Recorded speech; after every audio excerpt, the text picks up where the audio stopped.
नमस्कार दोस्तों। Daily news India के इस शो में आपका स्वागत है। खबरदार, जी हाँ खबरदार। जीएसटी कट तो हो गया, काफ़ी कट हो गया। सरकार कहती है कि 48,000 करोड़ का मुझे लॉस होगा। और कल रात को जब घोषणा हुई तो बहुत सारी उम्मीदें की जा रही थी कि भाई ऐसा लगता है कि बाजार खुलेगा तो बम बम हो जाएगा साहब। बाजार के अंदर तो समझो क्या कहते हैं कि तूफान आ जाएगा और एकदम से चढ़ जाएगा। बाजार खुला तो बाजार चढ़ा भी, ऐसी बात नहीं है।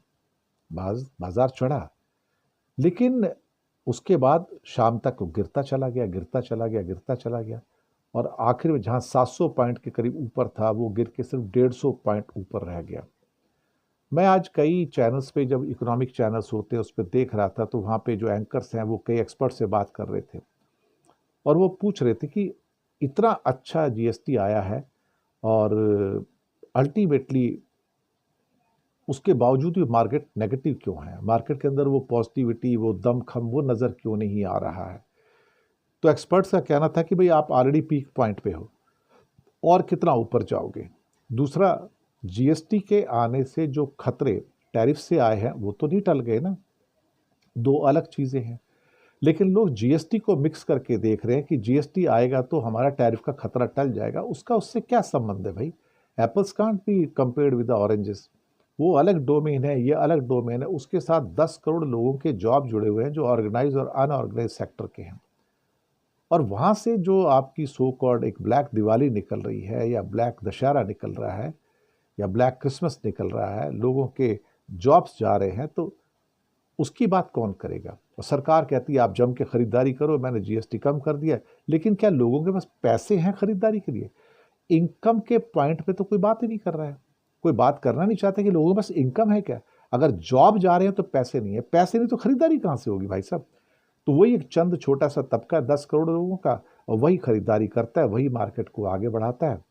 तो फिर वही तो बात मैंने कही कि अल्टीमेटली अगर सब कुछ अच्छा था तो फिर रुपया कमजोर क्यों है? सब कुछ अच्छा था तो फिर अल्टीमेटली सोना क्यों 1,07,000 पे 10 ग्राम पे पहुंच गया?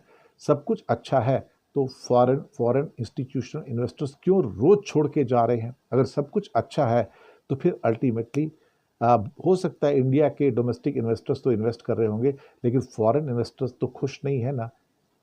तो फिर डाउन कौन हो रहा है? कौन है जो सब बीच बीच में इसको बेच के इसको डाउन कर रहा है?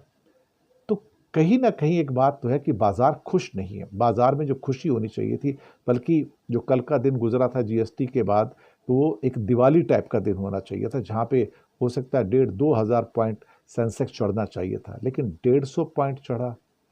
और साथ में अगर ऐसा था तो रुपये को बूस्ट होना चाहिए था, रुपया थोड़ा रिकवर होना चाहिए था, लेकिन रुपया कहाँ रिकवर हो रहा है? रुपया तो अभी भी 88 रुपये 20 पैसे के आसपास है और धीरे धीरे ये 89-90 रुपीज़ की ओर जा रहा है। तो बहुत सारे प्रश्न यही हैं कि अगर सब कुछ बल्ले बल्ले है, जीएसटी से बल्ले बल्ले है, पर फिर बाजार खुश क्यों नहीं है? बाजार कैसे खुश होगा?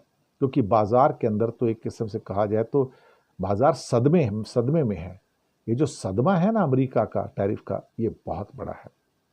और फिर उसके बाद पीयूष गोयल का कहना कि हम 50 देशों से बात कर रहे हैं, आप हम सामान हम वहाँ पे बेचेंगे। ऐसे थोड़ी सामान बिकते हैं जैसे पीयूष गोयल समझ रहे हैं।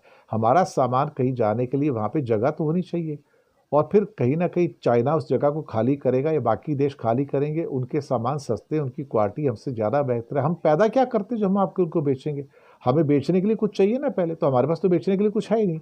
और जो भी हमारे पास घटिया प्रोडक्ट्स हैं, अच्छी क्वालिटी तो है नहीं हमारे पास, तो क्या बिकेगा हमारे पास से आके?